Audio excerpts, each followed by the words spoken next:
Assalamualaikum warahmatullahi wabarakatuh.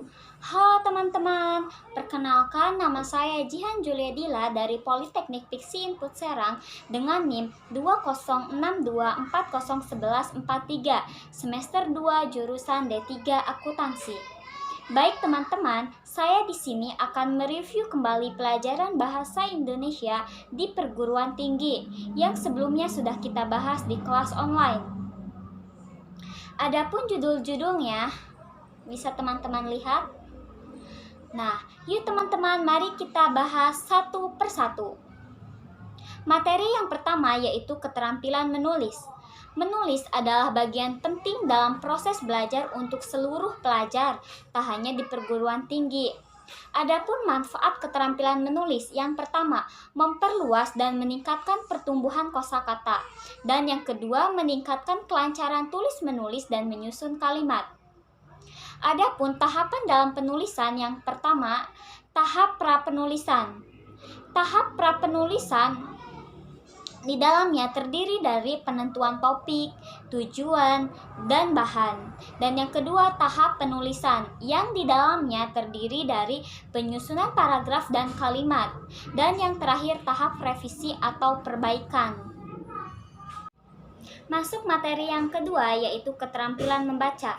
Membaca merupakan proses berpikir yang termasuk di dalamnya memahami, menceritakan, menafsirkan arti dari lambang-lambang tertulis dengan melibatkan penglihatan, pembicaraan, dan ingatan. Adapun tujuan dalam membaca yaitu untuk mencari serta memperoleh informasi, mencakup isi serta memahami makna bacaan tersebut.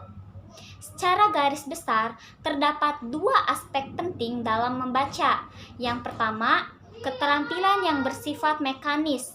Aspek ini mencakup pengenalan bentuk huruf dan pengenalan unsur-unsur linguistik. Yang kedua, keterampilan yang bersifat pemahaman. Aspek ini mencakup memahami signifikansi atau makna, evaluasi atau penilaian, dan kecepatan membaca yang fleksibel. Masuk materi yang ketiga yaitu keterampilan berbicara. Berbicara merupakan suatu bentuk perilaku manusia yang memanfaatkan faktor-faktor fisik, psikologis, neurologis, semantik, dan linguistik. Tujuan utama dalam berbicara yaitu untuk berkomunikasi agar dapat menyampaikan pikiran secara efektif.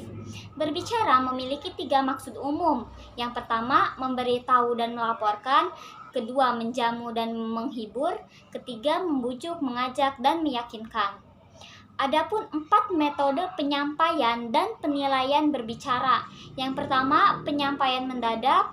Kedua, penyampaian tanpa persiapan. Ketiga, penyampaian dari naskah. Dan yang terakhir, penyampaian dari ingatan. Masuk materi yang terakhir yaitu keterampilan menyimak. Menyimak adalah suatu proses yang mencakup kegiatan mendengarkan bunyi bahasa, mengidentifikasi, menilai, dan mereaksi atas makna yang terkandung di dalamnya.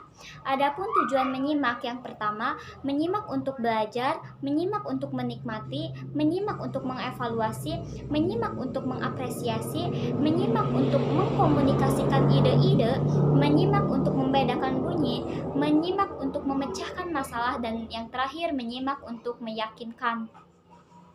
Jenis-jenis menyimak, yang pertama, menyimak ekstensif. Kedua, menyimak intensif. Ketiga, menyimak interrogatif. Dan yang terakhir, menyimak selektif.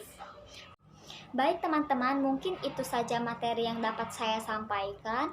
Mohon maaf apabila ada kata-kata yang kurang tepat, kurang jelas, mohon dimaafkan. Wabillahi taufiq wal hidayah. Wassalamualaikum warahmatullahi wabarakatuh. Bye-bye teman-teman.